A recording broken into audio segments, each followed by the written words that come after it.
Hey, my name BK, and here's another astrology video. If you're new to the channel, welcome. If you're returning, what's up? Glad to see you. This video is sponsored by Jesus. Thank you. And we are just talking about why it matters in astrology. These are your natal chart planets, and we've already done the sun, the moon, the rising, and the Mercury.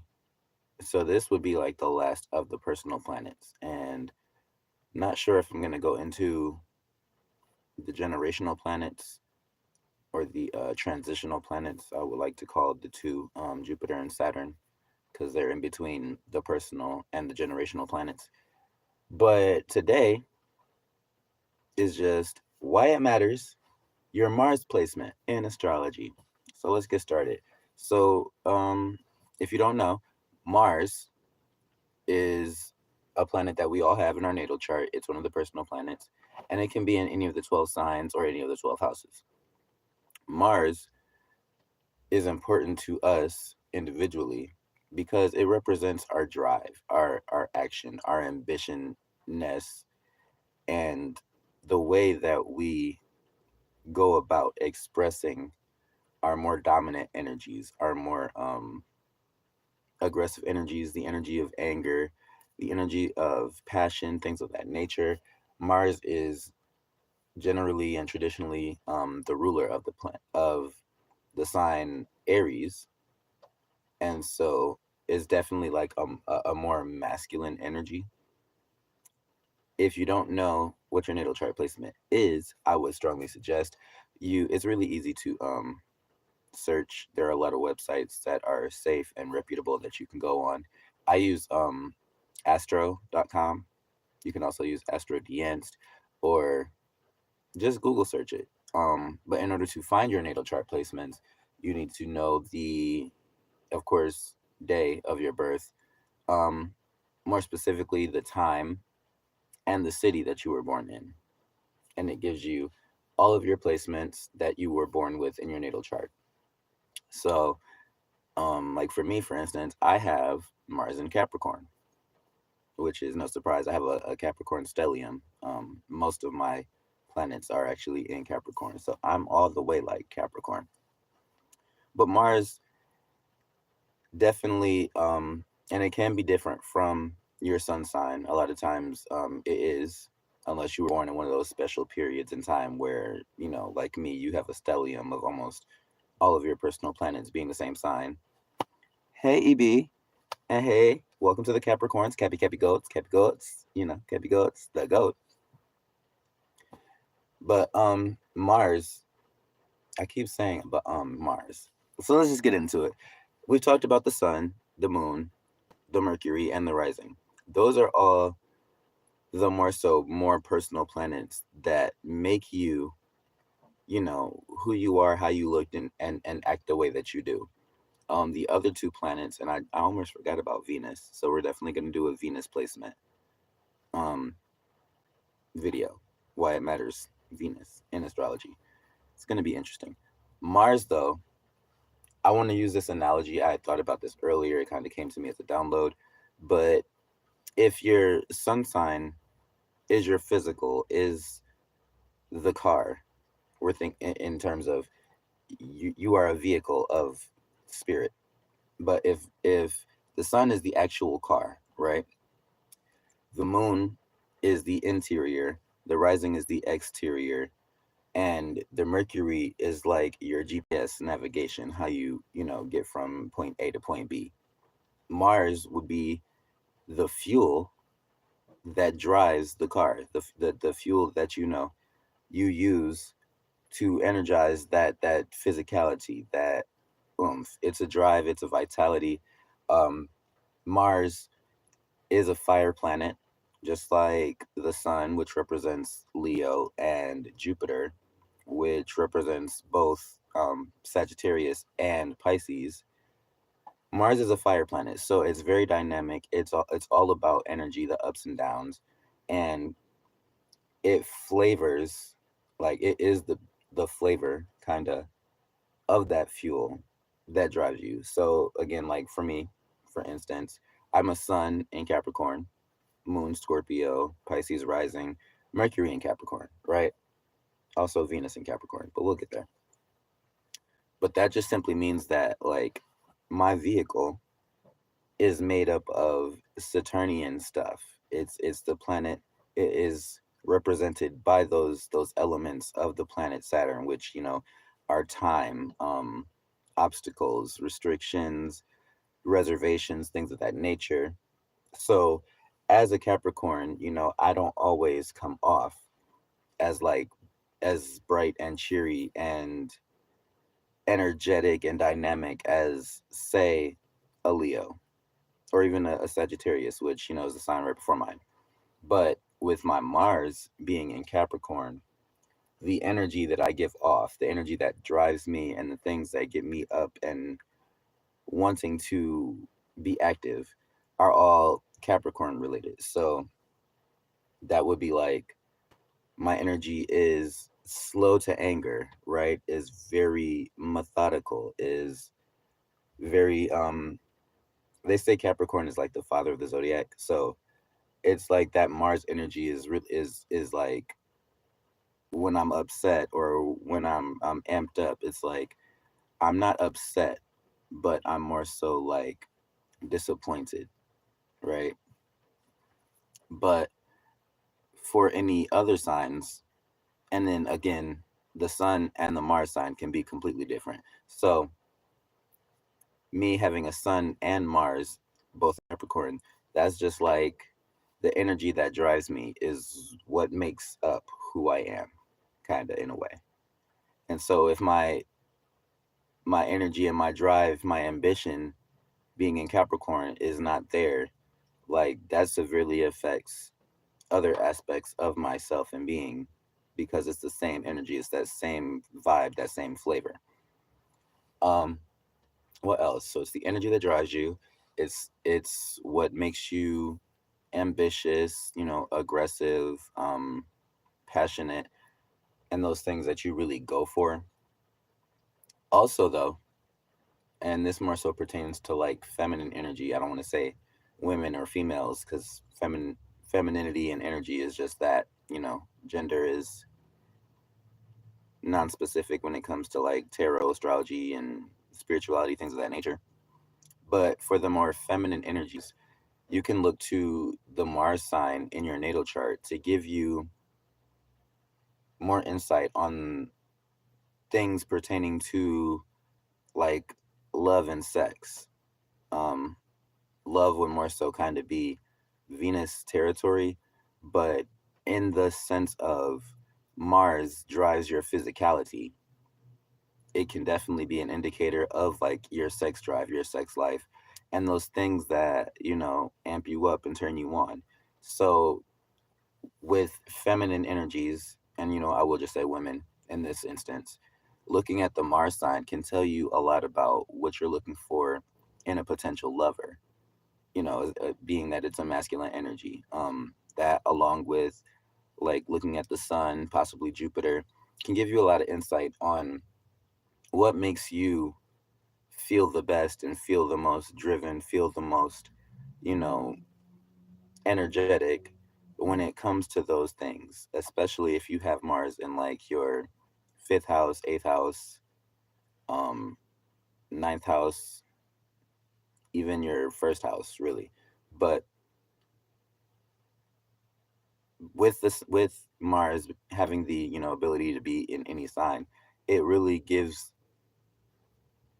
that state of like it shows you how you would act in those instances where you're needing to be driven. And again, being that it's a planet that rules over Aries, Aries is, if Mars is in Aries, that's really like the best placement for it. They also say Mars in Capricorn is one of the best places just because I'm the way I look at it and see it is Aries is a fire planet. It's the first of the zodiac, and it is a very powerful sign, but it has the tendency to kind of fly off the handle sometimes, to sometimes really um, react as opposed to respond.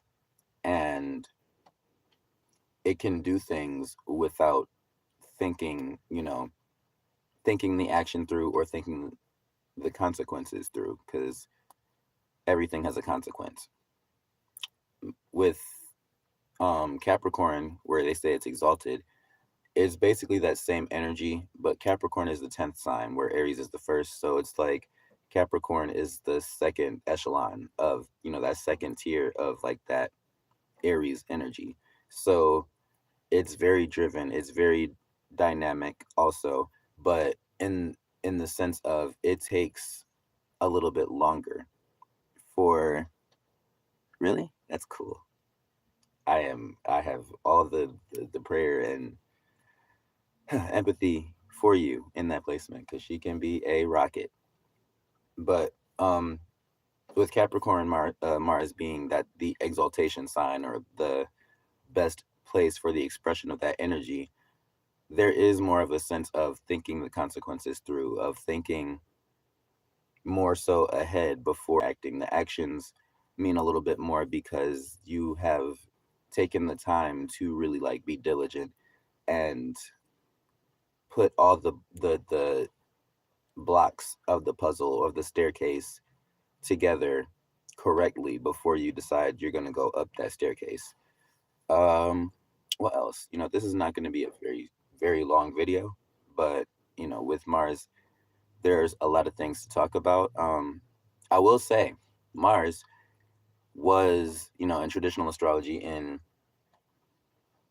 the beginnings of studying these things, and when we didn't have the knowledge of, there are a lot of other celestial and cosmic bodies out there that give us, information that we need when we're studying these types of things. Mars was considered the god of war, like Ares, and the other one, I think that's Greek. I don't remember the Roman god of war, but the god of war.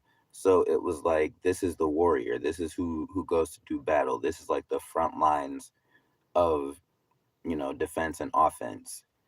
And so Mars, in a lot of ways, can show you if you are more so offensive, offensive, or defensive, and